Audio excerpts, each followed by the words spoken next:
Hello everybody, this is AK. I'm back. So this is another bonus video. I already made a video earlier this morning and that's going live at 8 p.m. So we'll do come back later for that video. I decided to make this bonus video because I saw something interesting, and it's report that names the 50 safest commercial banks in the world. And I'm proud to say that all three Singapore banks are on the list. And not only are they on the list, they are in the top 5. Yeah, so they are in the top 10% of the 50 safest commercial banks in the world. So you see on screen, DBS at number 2, OCBC at number 3, UOB at number 5. And I made a video about Chinese banks and how they are being asked by the Chinese government to do national service recently.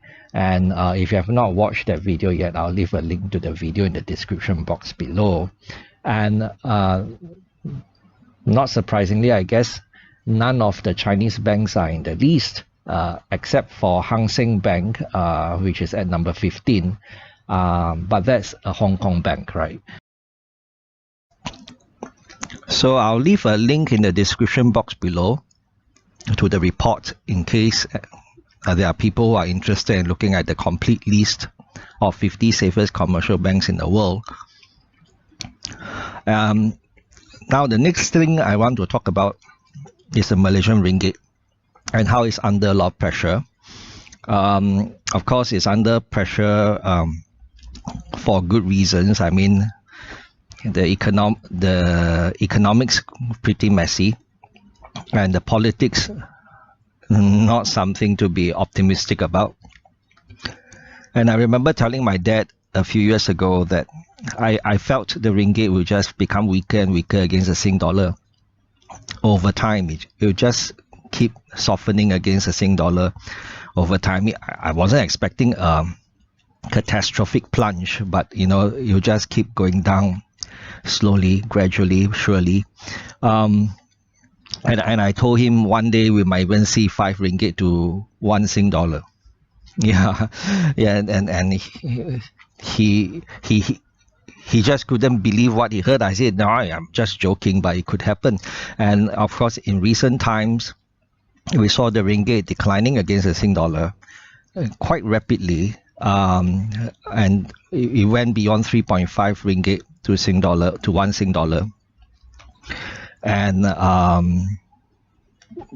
well, even though I expected this ringgit to weaken, I didn't think it would happen so quickly. And when I saw an article in Channel News Asia that reported that about the ringgit having short positions in Malaysian ringgit as the highest since July, that explains part of the story, right? So why the ringgit is so weak? There are many traders shorting the ringgit, expecting it to become even weaker, right? So like what we say in trading, right? Short positions eventually will be covered, right? Unless the selling pressure keeps up, right? So one day I think the ringgit will have a nice little bounce, but I don't think it will recover its former glory. So for now, I guess people who are going over to Johor Bahru for shopping, and enjoy the strong Sing dollar against ringgit while the situation lasts, right? But there really isn't any need to hurry and go over there and buy up all the milk powder and all the bread and cooking oil, whatever, right? Because I think the ringgit will just become weaker against the Sing dollar over time, right? And you don't go over there and buy and stock up like there's no tomorrow. Don't be so kiasu. I think it might also drive up prices for the locals in JB. So but people will do what they will do, right? So that's the bonus video for now. Come back at 8 p.m. for the next video.